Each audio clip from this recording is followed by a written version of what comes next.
하나님을 예배하는 복된 주일입니다. 함께 하나님을 예배하며 오늘도 행복한 하루가 되셨으면 좋겠습니다. 요한계시록을 차례대로 살펴보는 가운데 마지막 결론 부분을 살펴보고 있습니다. 이 요한계시록을 기록한 사람은 사도 요한입니다. 요한은 예수님의 12 제자들 가운데 가장 나이가 어린 사람이었고 또한 90살이 넘도록 가장 오래 살았던 사람으로 알려져 있습니다. 그는 인생 말년에 로마 제국의 체포가 되어서 에베소 남서쪽으로 약 90km 떨어진 밤모라 이름하는 섬에 갇혔는데 그때 기록한 편지가 바로 요한계시록입니다. 원래 로마 제국은 자신들이 정복한 나라들에 대해서 특히 종교적인 부분에 대해서는 매우 관대한 정책을 썼습니다. 그 까닭은 로마 제국은 많은 다양한 신들을 인정하는 다신교 사상을 가지고 있었기 때문이었습니다. 도시국가였던 로마가 다른 나라들을 정복하고 대제국을 이루기 전에 앞서 거대한 제국을 이루었던 나라는 그리스였습니다. 우리가 잘 아는 알렉산더 대왕이 중동과 유럽 그리고 중앙아시아까지 정복을 하고 거대한 헬라 제국이라고 불리는 그리스 제국을 이루게 됩니다. 특히 이 그리스 제국은 철학의 발생지로 헬레니즘 문화라고 하는 찬란한 문화를 꽃피우게 되는데 그 이후에 여러 나라들을 점령하고 대제국을 이루었던 나라가 로마입니다. 그런데 로마는 힘으로 다른 나라들을 정복하고 제국을 이루었지만 야만족이었기 때문에 제국을 지탱하고 유지할 만한 정신적이고 문화적인 모든 것들은 그리스 제국의 것들을 그대로 수용해서 자신들의 것으로 삼았습니다. 그 가운데 하나가 바로 종교입니다.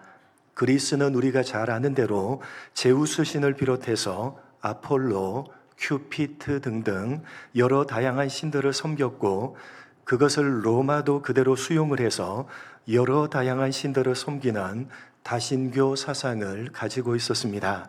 그런 까닭에 로마는 다른 나라들을 정복하고 다스릴 때 종교에 대해서만큼은 상당히 관대했습니다. 최고의 신 제우스, 사랑의 신 큐피트, 태양의 신 아폴로, 지혜의 신 아테나, 술의 신 바카스 등등 다양한 신들을 섬기고 있었기 때문에 정복한 다른 나라가 섬기는 그 어떤 신도 많은 다양한 신들 가운데 하나로 받아들이면 되었던 것입니다. 이러한 다신교라는 특징 때문에 로마는 여러 신들의 공존이 가능했고 그 어떤 신도 배척하지 않았습니다. 오히려 많은 신들을 숭배할수록 신에게 은총을 받을 기회가 많아진다는 것이 그들이 가졌던 믿음이었습니다. 그래서 사도행전 17장을 보시면 사도 바울이 아테네에 갔을 때 거기에 알지 못하는 신에게 라는 제단이 있었던 것입니다.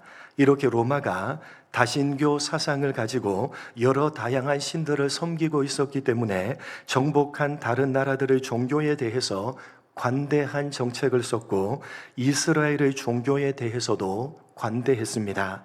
로마 제국의 지배하에서도 기독교가 자유롭게 전파될 수 있었던 까닭은 이러한 로마의 종교 정책 때문이었습니다.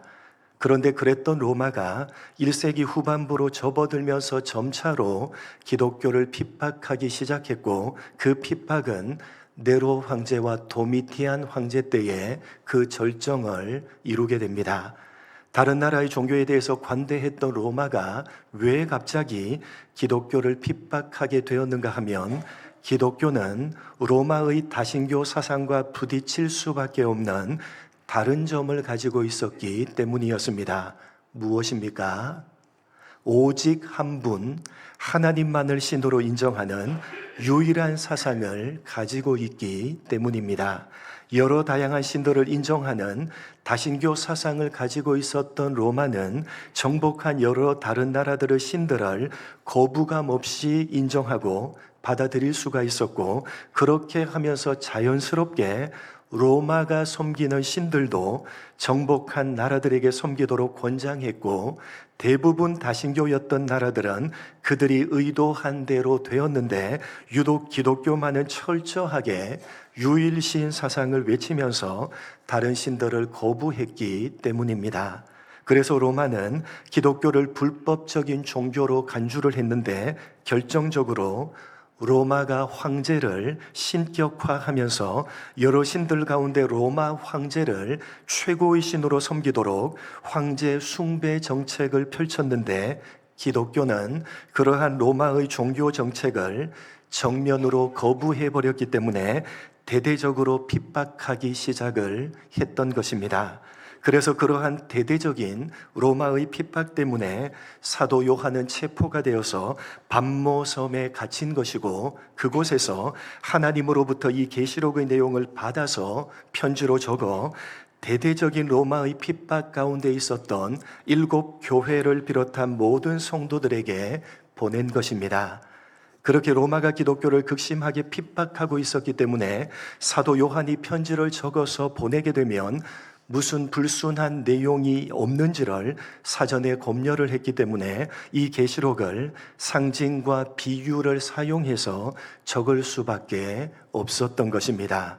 어떤 비유와 상징입니까? 로마가 사전에 아무리 검열을 해도 무슨 내용인지 전혀 알지 못하는 내용, 그러나 성도들이 받아서 보면 금방 알만한 내용인 성경에 등장하는 상징과 비유를 사용해서 이 계시록을 기록한 것입니다. 그래서 그 내용은 사실 간단한 내용입니다. 여러분, 지금 상황이 어떤 상황입니까?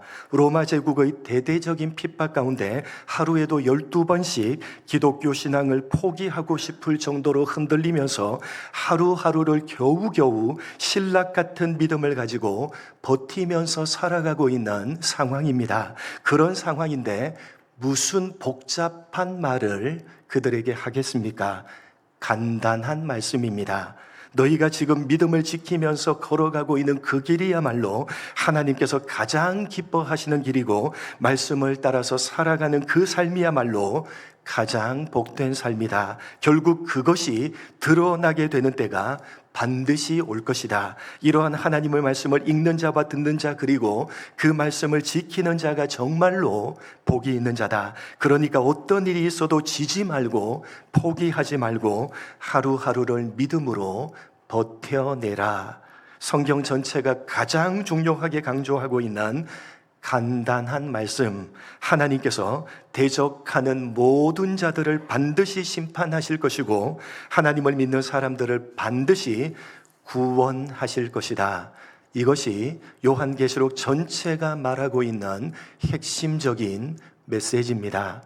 그래서 요한계시록의 마지막 결론 부분도 2가지 내용으로 되어져 있습니다. 19장, 20장은 심판에 대한 내용이고 21장, 22장은 구원에 대한 내용입니다. 여러분, 이제 우리는 계시록의 마지막 결론인 구원에 대해서 살펴보고 있는데 21장에서 확인을 했듯이 구원에 대해서 설명함에 있어서 계시록은 특별히 새하늘과 새 땅, 천국의 모습에 대해서 상세하게 묘사하고 있습니다. 그런데 천국이라는 장소에 대한 설명이 아니라 사실은 구원받은 성도들에 대한 설명이었습니다. 장차 구원받은 성도들은 어린 양이신 예수님의 신부로서 각종 보석으로 장식한 것과 같이 가장 빛나고 가장 가치가 있는 모습이요, 하나님께서 친히 성전이 되어주시고 빛이 되어주시기 때문에 더 이상의 성전이 필요가 없고 해와 달과 같은 광명체가 필요가 없을 정도로 영광스러운 모습으로 성도는 완성이 될 것입니다. 죄를 범하고 타락함으로 잃어버렸던 하나님의 형상을 온전하게 회복할 것이기 때문에 하나님께서 원래 두시려고 했던 그곳, 생명수 강이 흐르고 생명나무가 있는 에덴 동산과 같은 새하늘과 새 땅으로 성도는 들어가게 될 것이고, 이제 다시는 추방되지 않고 그곳에서 영원히 살게 될 것입니다. 성경 전체가 말하고 있는 바요, 계시록 전체가 말하고자 하는 결론입니다. 오늘 본문의 말씀은 계속 이어지는 내용으로 결론 중에 결론입니다. 심판과 구원이라는 결론 부분의 마지막 구원에 대한 내용은 사실상 22장 5절로 마무리가 됩니다. 그리고 오늘 6절 말씀부터는 앞에 기록한 계시록 전체의 내용들을 다시 한번 상기시키면서 마지막 경고요, 마지막 당부를 하고 있는 말씀입니다. 어떤 경고요, 어떤 당부의 말씀이냐? 먼저 본문 6절, 7절 한번 읽어보겠습니다. 같이 읽겠습니다. 시작.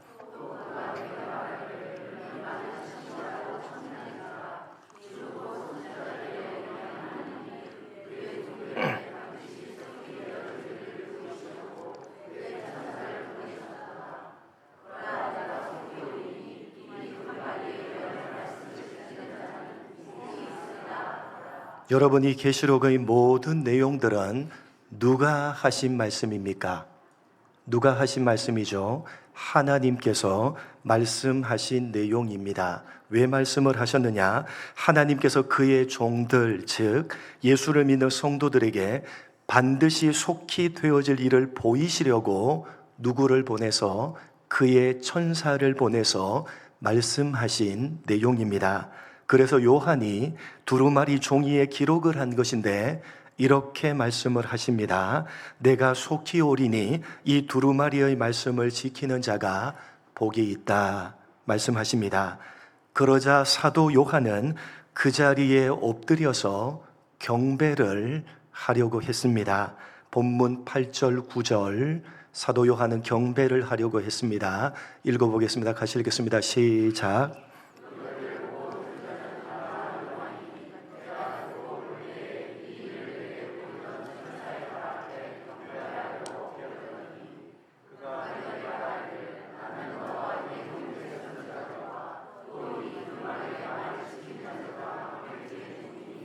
그리하지 말고 하나님께 경배하라 하더라. 여러분, 사도 요한이 엎드려서 경배를 하려고 했는데 누구에게 하려고 했습니까? 자신에게 계시록의 모든 내용을 직접 들려주고 직접 보여주었던 천사의 발 앞에 엎드려서 경배를 하려고 했습니다. 그러자 천사가 급하게 사도 요한을 말리면서 자신은 똑같은 종이니까 자신에게 경배하지 말고 오직 하나님께만 경배하라고 말씀합니다. 여러분, 오늘 이 말씀은 신앙에 있어서 대단히 중요한 것을 가르쳐 주고 있는 말씀입니다. 사도 요한은 누구에게 경배를 하려고 했는데? 천사에게 경배를 하려고 했는데, 여러분, 천사는 우리가 경배해야 할 대상입니까? 아닙니까? 오늘 말씀에는 천사가 자기는 성도된 우리와 함께 종된 자, 똑같은 종이라고 말을 하고 있지만 사실 천사는 성도된 우리보다 훨씬 아래에 있는 존재입니다. 비교가 되지 않는 훨씬 아래에 있는 존재가 천사입니다. 히브리서 1장 1절부터 5절을 보시겠습니다. 한 절씩 교독합니다. 제가 먼저 옛적의 선지자들을 통하여 여러 부분과 여러 모양으로 우리 조상들에게 말씀하신 하나님이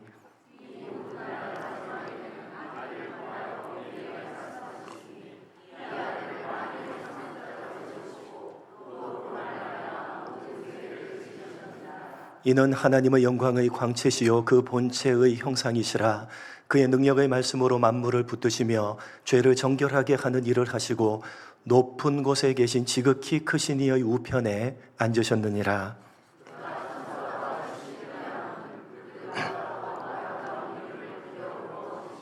같이 읽겠습니다. 하나님께서 어느 때에 천사 중 누구에게 너는 내 아들이라 오늘 내가 너를 낳았다 하셨으며 또 나는 그에게 아버지가 되고 그는 내게 아들이 되리라 하셨느냐. 2절과 3절 말씀을 보시면 하나님께서 마지막 날에 누구를 통해서 말씀하셨다? 아들을 통해서 말씀하셨다라고 하면서 그 아들로 말미암아 모든 세계가 지어졌고 그 아들은 영광의 광채시요 본체의 형상이시며 만물을 붙드시고 죄를 정결하게 하는 일을 하시며 지극히 크고 높으신 이의 우편에 앉으셨다고 말씀합니다. 여러분, 이 아들이 누굽니까?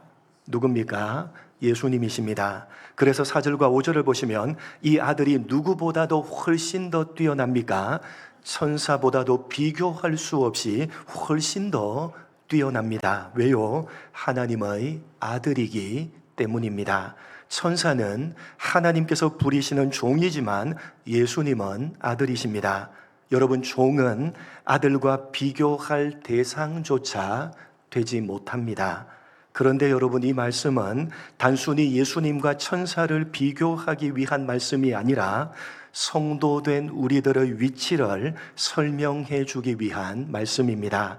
그래서 그 뒤에 이어지는 6절 말씀을 보시면 예수님을 가리켜서 맏아들이라고 표현을 하고 있는 것입니다. 맏아들이신 예수님 앞에 모든 천사들이 경배를 한다는 것입니다.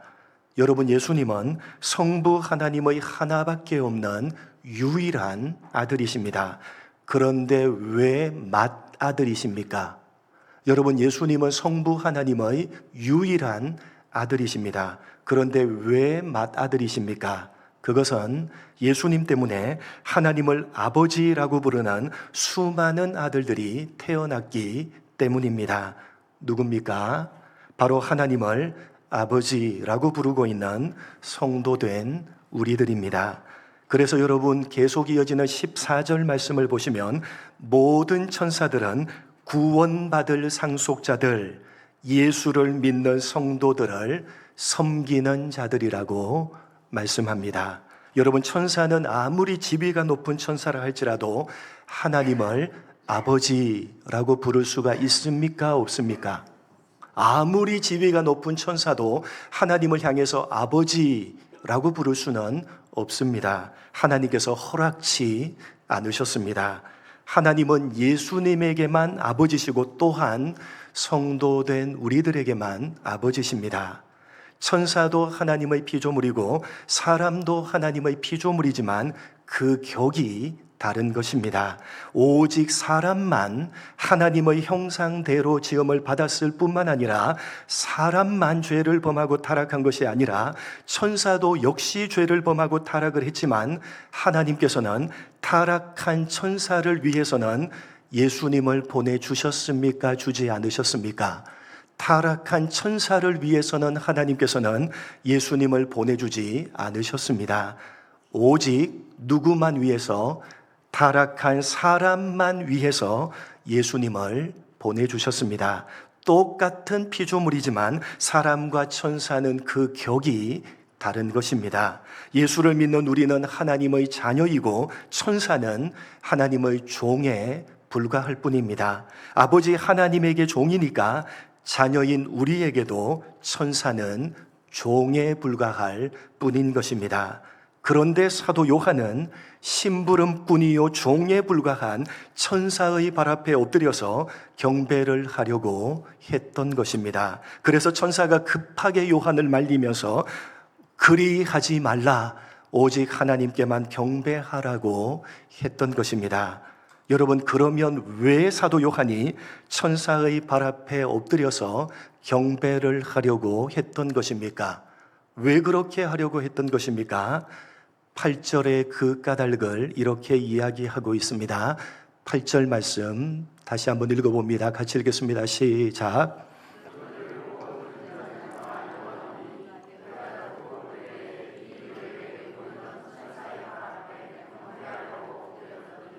여러분, 왜 사도 요한이 천사의 발 앞에 엎드려 경배를 하려고 했는지 아시겠습니까? 내가 듣고 볼 때에 이 일을 내게 보이던 천사의 발 앞에 경배하고 엎드렸더니, 여러분, 그 천사는 요한이 기록한 계시록 전체의 내용을 보여주고 직접 들려줬던 천사였기 때문에 그 발 아래에 엎드려 경배를 하려고 했던 것입니다. 여러분, 사실 요한에게 보여주시고 들려주셔서 기록하게 하신 분은 천사입니까? 하나님이십니까? 천사입니까? 하나님이십니까? 하나님이십니다. 다만 천사는 전달해준 심부름꾼이요 종에 불과한 것입니다. 그런데 사도 요한은 하나님을 주목했던 것이 아니라 심부름꾼이요 종에게 주목을 했고, 그래서 천사는 그러한 잘못을 바로잡아 주면서 당부의 말씀을 남겼던 것입니다. 그리하지 말고 오직 하나님만 경배하라는 것입니다. 여러분, 오늘 계시록이 당부하고 있는 이 말씀을 들으시고 오직 하나님만 경배하시기 바랍니다. 여러분, 오늘 요한이 범하고 있는 이러한 잘못된 모습은 기독교 신앙을 가지고 살아가고 있는 우리들에게 얼마든지 나타날 수 있는 모습입니다. 하나님을 주목해야 되는데 자꾸만 사람을 주목합니다. 하나님을 높여야 되는데 자꾸만 사람을 높이는 것입니다. 어떤 사람이 성령의 역사라고 할 만한 어떤 신비한 능력이나 어떤 신비한 기적을 보이면 그 사람이 있는 곳을 쫓아서 찾아다닙니다. 자꾸만 그 사람이 무슨 대단한 영적이고 신령한 사람인 것처럼 주목을 하고 자기가 속해 있는 교회는 팽개쳐버리고 그 사람이 하는 집회를 찾아서 쫓아다닙니다. 여러분, 어떤 신비한 일이 일어난다고 해서 그것이 다 하나님의 역사, 그것이 다 성령의 역사는 결코 아닌 것입니다. 여러분, 모세가 파라오 앞에서 자신의 지팡이를 던져서 뱀이 되게 했습니다. 누구의 역사입니까? 하나님의 역사입니다. 그런데 그것을 지켜보던 애굽의 술사들도 똑같이 자신의 지팡이를 던져서 뱀이 되게 했습니다. 누구 역사입니까? 하나님 역사입니까? 아니죠. 사탄의 역사입니다. 사탄도 얼마든지 신비한 기적을 일으킬 수가 있는 것입니다. 그렇기 때문에 절대로 신비한 일을 쫓아서 신앙생활해서는 안 되는 것입니다. 서로 그 신비한 일이 성령의 역사라 할지라도 그건 하나님을 주목하라고 하신 것입니다. 그 사람이 대단하고 신령해서가 아니라 하나님께서 필요해서 주신 것입니다. 본인도 자기가 가지고 있는 어떤 능력처럼 착각을 하고 사람들도 하나님을 주목하는 것이 아니라 그 사람을 주목합니다. 그래서 사탄이 틈타서 성령으로 시작을 해서 육체로 마치는 사람이 얼마나 많은지 모릅니다. 우리나라 기독교 역사 속에서도 박태선이라는 유명한 이단이 있지 않습니까? 성령으로 시작해서 육체로 마치는 것입니다. 자꾸만 신비한 일을 쫓다 보니까 하나님을 주목하는 것이 아니라 그 사람을 주목하고 높이게 되는 것입니다. 전달자요 심부름꾼에 불과한데 사도 요한처럼 그 발 아래에 엎드려 경배를 하는 것입니다. 여러분, 여기가 신령하다, 저기가 신령하다, 보따리 싸서 여기저기 쫓아다니면서 그렇게 신앙생활하지 마시기 바랍니다. 신비한 것들을 쫓아서 여러분의 영혼을 팔아먹지 마시고 하나님을 주목하시고 그 하나님께서 속하게 해서 신앙생활을 하게 하신 여러분의 이곳 자리를 지키시기 바랍니다. 우리 주님께서 이렇게 엄중하게 경고를 하셨습니다. 마태복음 24장 23절로 26절 이렇게 엄중하게 주님께서 미리 이렇게 경고를 하셨습니다. 제가 먼저 읽고 교독하겠습니다. 그때의 사람이 너희에게 말하되 보라 그리스도가 여기 있다 혹은 저기 있다 하여도 믿지 말라.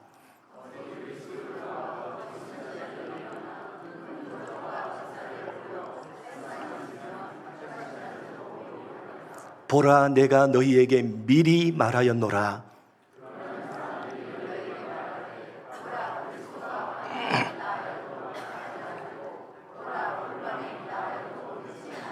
그리스도가 여기 있다 혹은 저기 있다 해도 믿지 말라. 광야에 있다고 해도 그 광야로 나가지 말고 골방에 있다고 해도 믿지 말라 무슨 의미입니까? 보따리 싸서 여기저기 쫓아다니면서 그렇게 신앙생활하지 말라는 것입니다. 왜요?